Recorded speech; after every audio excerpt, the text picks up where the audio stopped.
Here's the 4-count squat compression.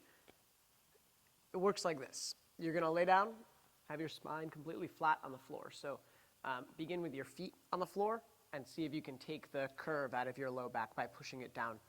You're going to feel your tailbone, or you're going to need to feel for your tailbone as you lift your knees up. This is step 1, or count 1.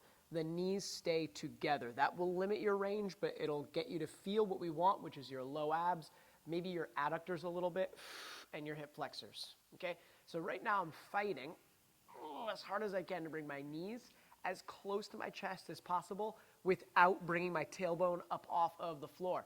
That's all just step 1. I know, it's a great one. Okay, from here, I'm gonna try to keep my knees as close to my chest as possible for step 2, in which I will extend the legs. So I'm still fighting to bring the knees to me, still fighting.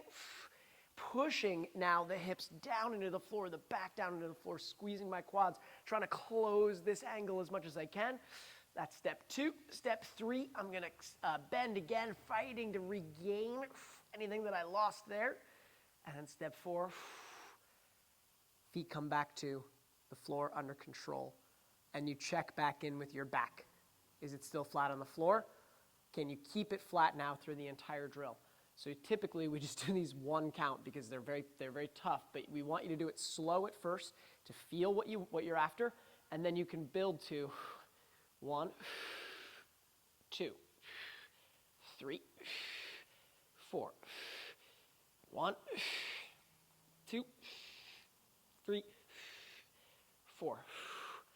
Okay, so there's sort of a breath in between each one where I'm squeezing and bracing as hard as I can, and then breathe and move, etc. Throughout the count. They can be done rhythmically like that. That's kind of the intention. 4 counts, typically programmed, times 8 for 1 set. Those are the squat compression 4 count.